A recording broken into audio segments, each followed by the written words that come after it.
विश्वविद्यालय के आयोजकों का आभार। इसमें बहुत सारे मेरे परिचित और प्रिय चेहरे थे। कुछ का नाम लूँगी जैसे कि मेरी आदत है, कुछ ही नाम याद रहते हैं और बहुत ज़्यादा छूट जाएंगे, तो बेहतर है मैं किसी का नाम ना लूँ। लेकिन चेहरों की मुस्कुराहट और चेहरों की उत्फुल्लता का मैं हृदय से अनुभव कर रही हूँ। उनकी खुशी में मैं भी शामिल हूँ और आज इस विश्वविद्यालय के इस कॉलेज में दोबारा आने पर मुझे तहे दिल से खुशी हुई है। सरोज जी का, कविता जी का, भूतपूर्व प्राचार्य जी यहाँ बैठी हुई हैं। सबसे खुशी की बात है कि जो रागात्मक लगाव यह कॉलेज अपने साथियों को देता होगा, उसका एक जीता जागता नमूना भूतपूर्व प्राचार्य जी यहाँ बैठी हुई है।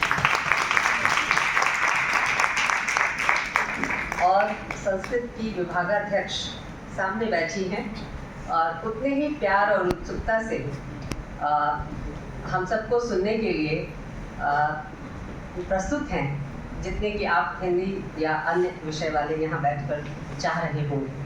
तो मैं वाकई प्रसन्न हूँ और आभार व्यक्त करती हूँ कि आप सब ने इतना सुंदर आयोजन किया है।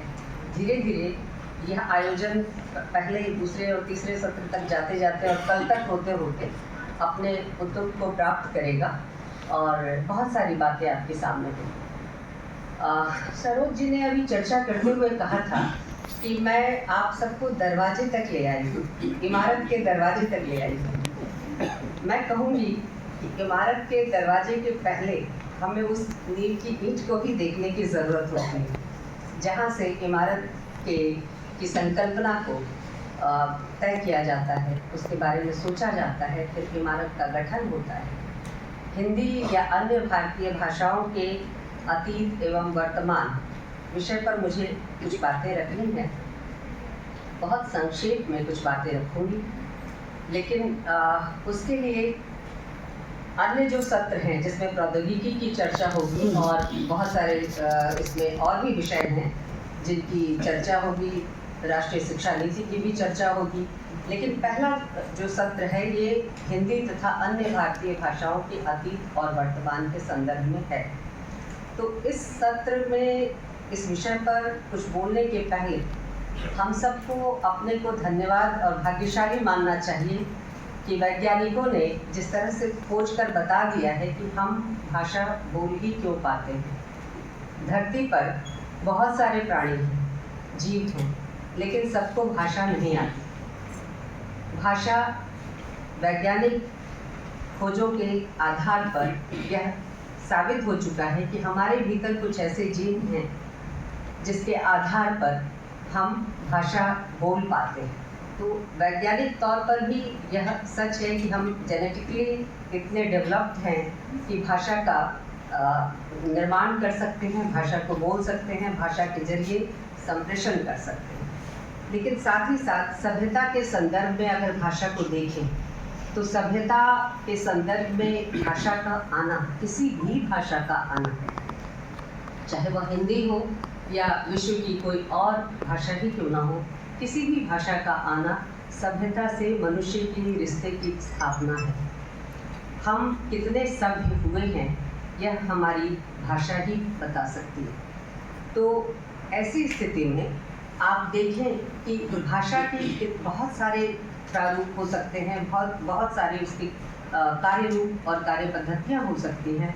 मसलन भाषा की जब पैदाइश हुई होगी तो जाहिर है कि मनुष्य ने कुछ ऐसा देखा, सोचा, समझा होगा, अनुभव किया होगा जो वह दूसरों को बताना चाहता।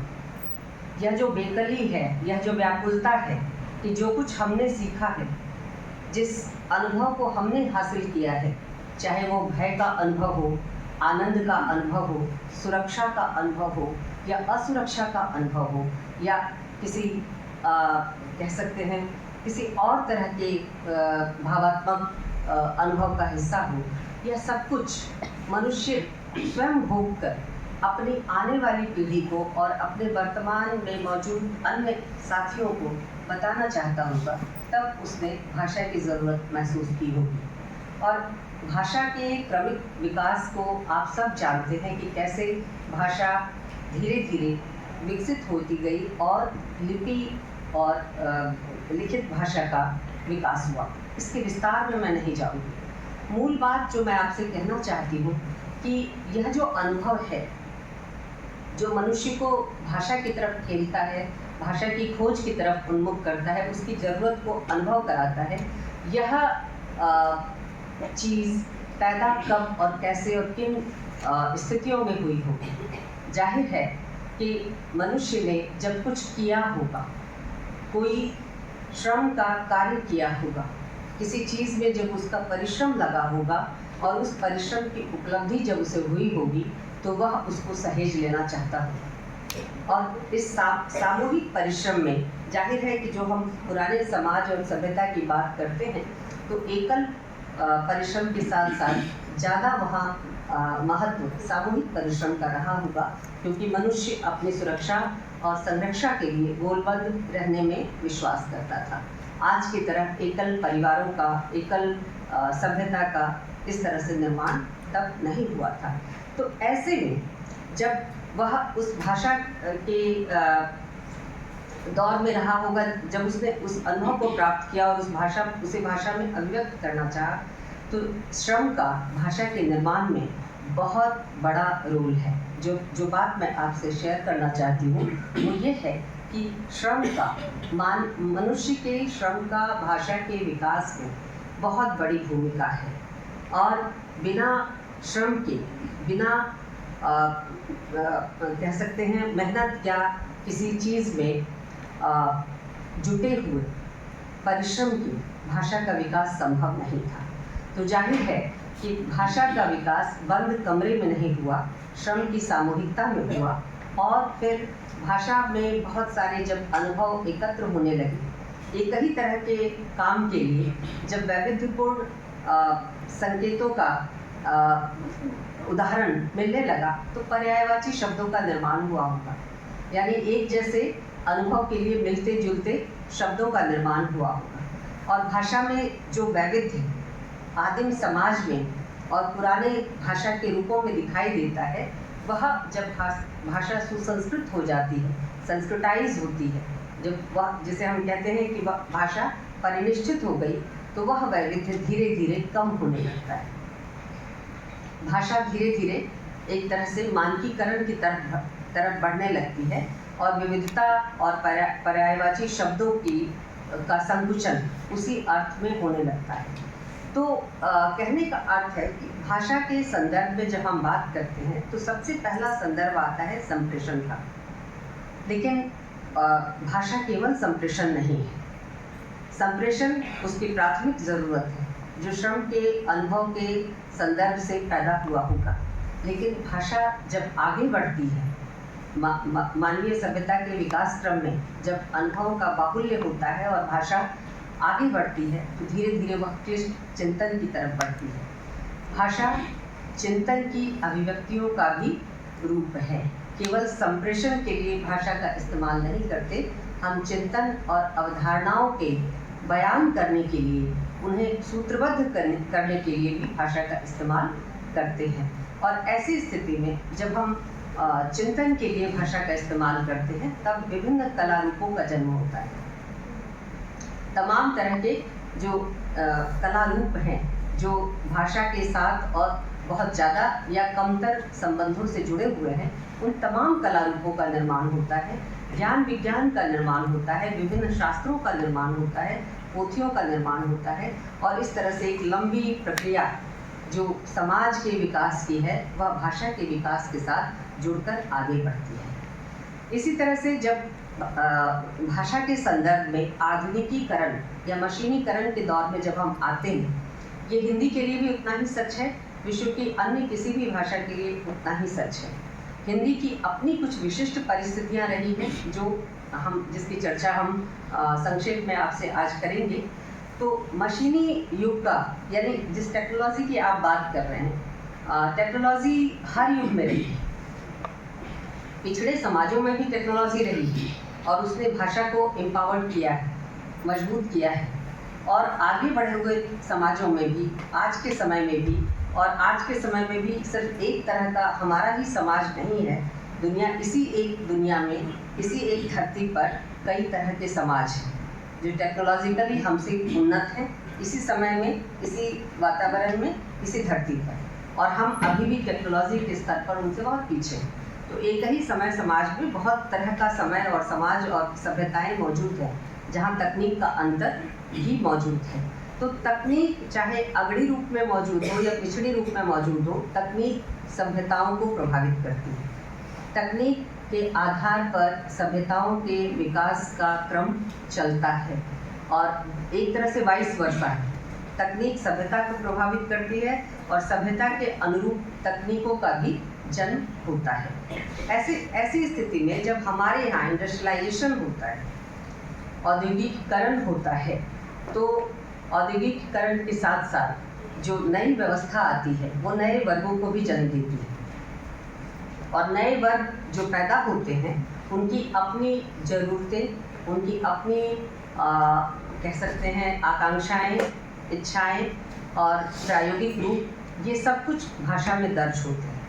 तो ऐसी स्थिति में भाषा में जो चीज़, भाषा एक तरह से कह सकते हैं हम कि अगर हम उसे केवल भाषा वैज्ञानिक दृष्टि से देखें, संप्रेषण वाले पक्ष को देखें, तो हम उसे कह सकते हैं कि उसमें बहुत सारे संकेत होते हैं, बिंब होते हैं, प्रतीक होते हैं, तमाम उसके अलग अलग कोटियाँ हैं और उसकी चर्चा हम कर सकते हैं। लेकिन इन बिंब, प्रतीक और छवियों के बीच जो रूपायन है वह भाषा वैज्ञानिक दृष्टि से देखें तो सिर्फ कहा जाता है कि यादृच्छिक होता है, यानी आर्बिट्ररी होता है। लेकिन ये आर्बिट्ररी नहीं होता, यादृच्छिक नहीं होता। इन तमाम चीज़ों में, भाषा की इन तमाम संरचनात्मक चीज़ों में आपसी संबंध होता है, और जो चीज़ रूपायित होती है वह किसी न किसी वर्ग या समुदाय के हित विशेष से जुड़ी हुई होती है, उनकी इच्छा आकांक्षाओं से जुड़ी हुई होती है। समाज से बाहर भाषा नहीं, समाज के अंदर ही भाषा का जन्म होता है, और जाहिर है कि जो सामाजिक संरचना है वो भाषिक संरचना पर भी विभिन्न रूपों में असर डालती है। तो जो उसके व्याकरणिक कोटियाँ हैं, जो उसके भाषा वैज्ञानिक विधान हैं, उन तमाम चीज़ों को सामाजिक संरचना की जो श्रेणीबद्धता है वह प्रभावित करती है। इस चीज़ को नहीं भूलना चाहिए। और ये जो प्रभावित करने की क्रिया है, यह आरंभ से लेकर अब तक निरंतर गतिशील है। एक प्रक्रिया के तहत ये चल रही है, ये कभी बंद नहीं होती, और ये प्रभावीकरण की जो प्रक्रिया है यह आगे भी चलती रहेगी, ऐसा हम आसानी से मान सकते हैं, क्योंकि यह उदाहरण हमारे सामने है। महत्वपूर्ण चीज़ है कि भाषा के अंदर जिस तरह से हम देखते हैं कि समाज के तमाम शक्ति संबंध, समाज के तमाम जो क्रियात्मक संबंध है, वर्चस्व के संबंध है, ये सब कुछ भाषा के अंदर दिखाई देते हैं, उसकी छवियों में, उसके बिंबों में, प्रतीकों में। और इन सब के साथ जब हम भाषा का अध्ययन करने लगते हैं तब हम भाषा के समाज वैज्ञानिक पक्ष की तरफ मुड़ते हैं, थोड़ा सा उसके समाजशास्त्रीय पक्ष की तरफ मुड़ते हैं। हिंदी के संदर्भ में हम जिस तरह खड़ी बोली हिंदी का अगर आप संदर्भ लें, हालांकि हिंदी भाषा के इतिहास को 10वीं शताब्दी ईस्वी से हम आरंभ मान लेते हैं मोटे तौर पर, और उस समय आप बोलियों और भाषाओं के बीच से खड़ी बोली हिंदी के छिटपुट रूपों को प्राप्त करते हैं, और उन्हीं रूपों में आप कई ऐसे महत्वपूर्ण कवियों को देखते हैं, यानी अमीर खुसरो को देखते हैं जो 12वीं शताब्दी में थे। और उसके बाद यह जो सिलसिला है कबीर तक आता है। कबीर के बहुत सारे पद खड़ी बोली का भी नमूना माने जा सकते हैं। ये सिलसिला कबीर तक आता है, लेकिन फिर वो थोड़ा भंग होता है और अन्य जो बोलियां हैं वो वर्चस्व बनाने लग जाती हैं, उनका दबदबा ज़्यादा होता है और बोलियों में काव्य लिखे जाते हैं। लेकिन इसके बाद यानी हम कह सकते हैं कि जो साहित्य का इतिहास में हम खड़ी बोली हिंदी का इतिहास पढ़ते हैं, उसमें एक अंतराल आपको साफ साफ दिखाई देता है 12वीं शताब्दी ईस्वी का, और उसके बाद हम खड़ी बोली को कहते हैं भारतेंदु से, यानी सन 1873 से हिंदी नई चाल में है, यानी 19वीं शताब्दी तक 700 साल का एक 700 साल का एक अंतराल हमको दिखाई देता है।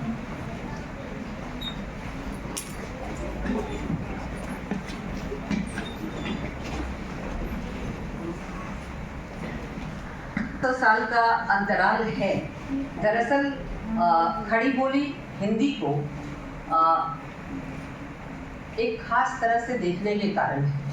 अगर आप उस समय के अरबी फारसी के दस्तावेजों को पढ़ें, उर्दू का जन्म भी उस समय नहीं हुआ था, तो अरबी फारसी के दस्तावेजों को पढ़ें तो हिंदी जिस चीज़ के लिए नामित की जाती थी, जिस भाषा के लिए नामित की जाती थी, वो हिंद की भाषा थी, यानी हिंदुस्तान की भाषा थी, भारत की भाषा थी। भारत के रहने वालों को और भारत में बोले जाने वाली भाषा को एक ही नाम दिया गया था, हिंदी। और हिंदी अरबी फारसी और हिंदी में लिखने वाले बहुत सारे ऐसे लोगों का संदर्भ मिलता है जो उर्दू साहित्य के हवाले से मिलता है। तो यह जो अंतराल है, अगर हम खड़ी बोली हिंदी के इतिहास को केवल टटोलेंगे तो ये गैप हमेशा बना रहेगा।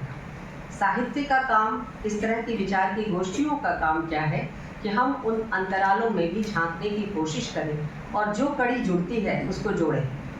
साहित्य की विवेचना में इससे हमें मदद मिलेगी। तो ऐसे में अगर आप अरबी फारसी की तरफ बढ़ते हैं, उन दीवान के लिखने वालों की तरफ बढ़ते हैं, तो आपको मिलेगा कि उन्होंने हिंदी में भी लिखा है। हालांकि वे दीवान बहुत कुछ उसमें प्रकाशित नहीं मिलते, छिटपुट संदर्भ मिलता है, रेफरेंस मिलता है उन दीवानों का, लेकिन उन उर्दू के और अरबी फारसी के दीवानों में ये साफ साफ जिक्र है कि हिंदी जो है वह हिंदुस्तान की बोली थी, भारत की बोली थी, और वह अरबी फारसी मिश्रित ब्रज भाषा प्रभावित थी। यानी ब्रज भाषा, अवधी इत्यादि से अरबी फारसी का जो सम्मिश्रण हुआ था, उससे जो भाषा निकली थी वो हिंदी थी। उसको पहला नाम हिंदी ही दिया गया था, उसे बाद में बहुत सारे नाम मिले और अंत में 19वीं शताब्दी तक जाते जाते वो उर्दू ए मोहल्ला कहलाए।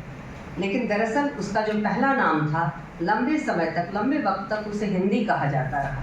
तो यह जो हमारी खड़ी बोली हिंदी के इतिहास में 700 साल का गैप आपको दिखाई देता है, इस गैप को अगर हम भरना चाहें तो हमारे पास इतिहास का यह दरवाज़ा है जिसकी तरफ हमको झांकना चाहिए।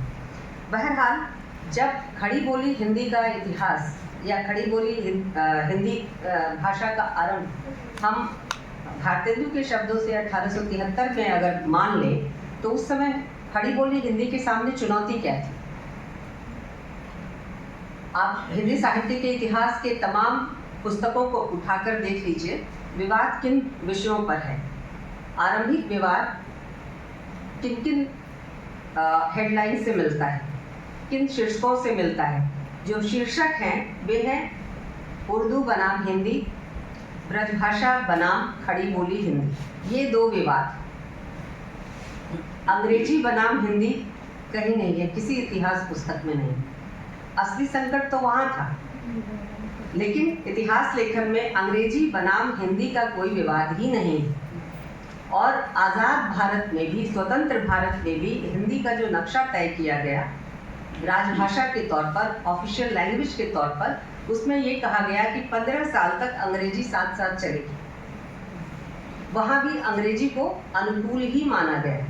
और जब 15 साल बीत गया, यानी सन 65 का समय आया, तब भी कहा गया कि सहायक राजभाषा के रूप में अंग्रेजी अभी भी चलेगी, क्योंकि बहुत सी जगहों से विरोध के स्वर आ रहे थे। हिंदी के वर्चस्व की बात की जा रही थी, लेकिन हिंदी का वर्चस्व तो इतनी जल्दी, यानी एक भाषा 1873 में अगर जन्मती है, लिखा जाना शुरू होता है उसमें, तो 47 तक आते आते वर्चस्व भी स्थापित कर लिया उसने, इतनी मजबूत हो गई।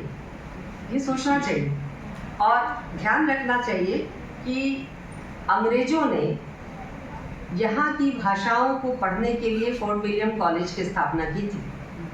और हमने क्या किया? हमने अंग्रेजी पढ़ने के लिए अंग्रेजी कॉन्वेंट स्कूल और कॉलेज और विश्वविद्यालयों की स्थापना की। जो फराटेदार अंग्रेजी बोल सकता है जो बढ़िया एक्सेंट में अंग्रेजी बोल सकता है वो ज़्यादा बड़ा विद्वान है। हिंदी में आप अच्छी से अच्छी बात कहिए, आपको विद्वान मानने के लिए 2 बार सोचें। तो यह जो तरीका है, हम भूल जाते हैं कि अंग्रेज़ों ने हिंदी, उर्दू और भारत की अन्य भाषाओं को समझने के लिए, सीखने के लिए, क्योंकि उनको राजकाज चलाने के लिए यहाँ की भाषा की ज़रूरत है। ऐसा क्या हो गया कि आज़ादी के बाद भारत में राजकाज चलाने के लिए भारतीय शासकों को हिंदी की ज़रूरत या यहाँ की बोली बानी की ज़रूरत न पड़कर हिंदी के साथ साथ अंग्रेज़ी की ज़रूरत पड़ी? क्यों नहीं स्थानीय या क्षेत्रीय या प्रांतीय भाषाओं के साथ हिंदी का सहयोग लेकर यह काम करने का निश्चय किया गया? ये एक सवाल है और इस पर सोचना चाहिए। इस पर लिखा भी बहुत कुछ, आज भी ये विवाद के घेरे में है। अभी भी आप देख रहे हैं कि आए दिन अखबारों में जो विवाद चल रहा है वह इसी तरह का है कि हिंदी हम पर ला दी जाएगी, हिंदी का वर्चस्व हम पर हो जाएगा, इसलिए हम हिंदी तो नहीं मानेंगे, अंग्रेजी से हमें परेशानी नहीं। तो ये एक अजीब अंतर्विरोध है भाषा के संदर्भ में। जब आप लोग आज बात करें तो इस संदर्भ में भी ज़रूर आपको ध्यान देना चाहिए और मैं चाहूँगी कि लोग आगे आने वाले वक्ता हमारे इस पर बात करें। मैं आपको एक चीज़ बताना चाहती हूँ। दादा भाई नौरोजी का नाम आप सबने सुना होगा। उन्होंने ब्रेन थ्योरी जो है उसको बताया था और साबित किया था कि किस तरह से भारतीय योग्य प्रतिभाएं यहाँ के संसाधनों से तैयार होकर विदेश की सेवा में चली जाती और भारत की आर्थिक बदहाली पर जितनी सुंदर विवेचना दादा भाई नौरोजी की पुस्तक में पॉवर्टी ऑफ इंडिया में है, उतनी निर्मम आलोचना शायद उस समय किसी अन्य पुस्तक में नहीं है। तो दादा भाई नौरोजी ने सन 1871 में वित्त संबंधी जांच कमेटी के सामने एक बयान दिया था। जाहिर है जो जांच कमेटी थी वो अंग्रेज सरकार ने बनाई थी और उस बयान में, उस वक्तव्य में उन्होंने अंग्रेज सरकार और उनकी सरकारी शासन व्यवस्था की कटु आलोचना की थी। संसाधनों के दोहन की उन्होंने आलोचना की थी। साथ ही साथ जो नव धनाढ्य वर्ग जो भारत का था वह जिस तरह से अंग्रेजों की सहायता में खड़ा हो रहा था उसकी भी आलोचना की थी। तो उन्होंने कहा था कि आपने भारतीय साम्राज्य तलवार से नहीं जीता। अंग्रेजी में भी कालीकिंकर दत्त एक बहुत अच्छे हिस्टोरियन हैं, उन्होंने बांग्ला में एक किताब लिखी है और उस किताब में उन्होंने विस्तार से बताया है कि जब पलासी का युद्ध हुआ था 1747 में, तो किस तरह से भारतीय सैनिक केवल खड़े रहे और सिराजुद्दौला हार गया। अगर भारतीय सैनिक चाहते तो ईंट पत्थर से भी यह युद्ध जीत सकते थे, लेकिन भारतीय सैनिकों की इच्छा नहीं हुई क्योंकि शायद वो अपने शासक से अथवा उसकी शासन पद्धति से या व्यवस्था से इतने त्रस्त थे या क्या उनके भीतर किस चीज़ का अभाव था, किस चेतना का अभाव था, इसकी चर्चा कालीकिंकर दत्त ने अपने इतिहास पुस्तक में किया है। यानी यह मैं इस उदाहरण को इसलिए दे रही हूँ सिर्फ ये बताने के लिए कि कई इतिहासकारों ने और चिंतकों ने इस बात पर जोर दिया है कि भारत के पास संसाधनों की, प्रतिभा की और किसी भी तरह के साधन की कमी नहीं थी।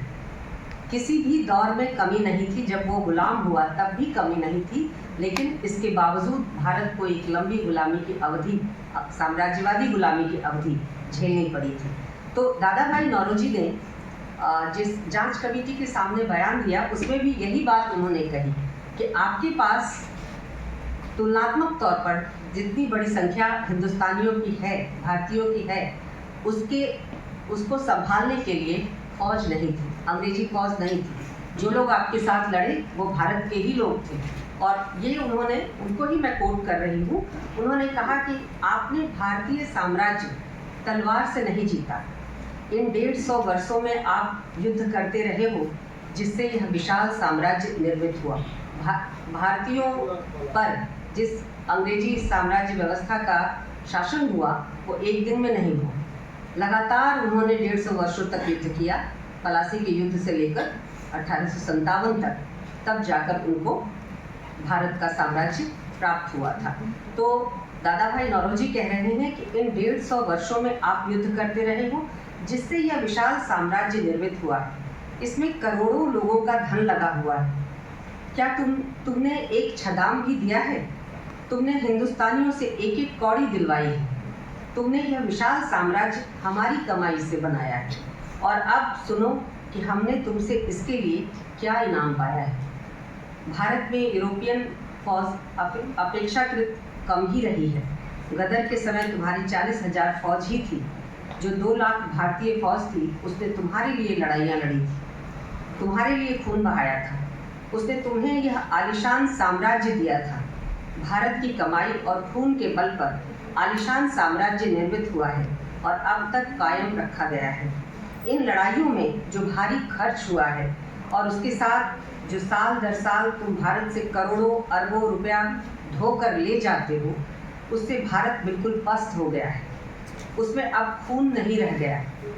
कोई ताज्जुब नहीं कि ऐसा समय आया है कि भारत अब दम तोड़ रहा है। इस देश की दौलत जो बराबर धोकर ले जाते रहे हो, उससे तुमने उसे इस दशा तक पहुंचा दिया है।